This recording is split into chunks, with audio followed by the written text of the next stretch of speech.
உங்கள் பேர் என்ன? பூவேந்தி. எந்த ஊர்? சேலம்ல இருந்து வரும். ஓகே, என்ன கட்டு வேணும்? Butterfly cut.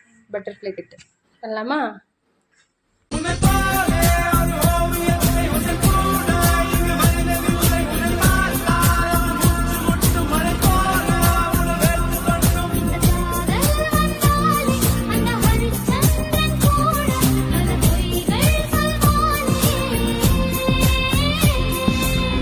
ஃபர்ஸ்ட் வந்து என் ஹேர் ரொம்ப ஃபிஸியாக இருந்துச்சு. நான் ரொம்ப ஃபீல் பண்ணிட்டு இருந்தேன் என் ஹேர் ஸ்டைலே பண்ண முடியாதுன்னு சொல்லி.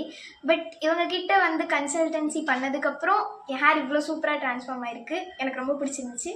தேங்க்யூ.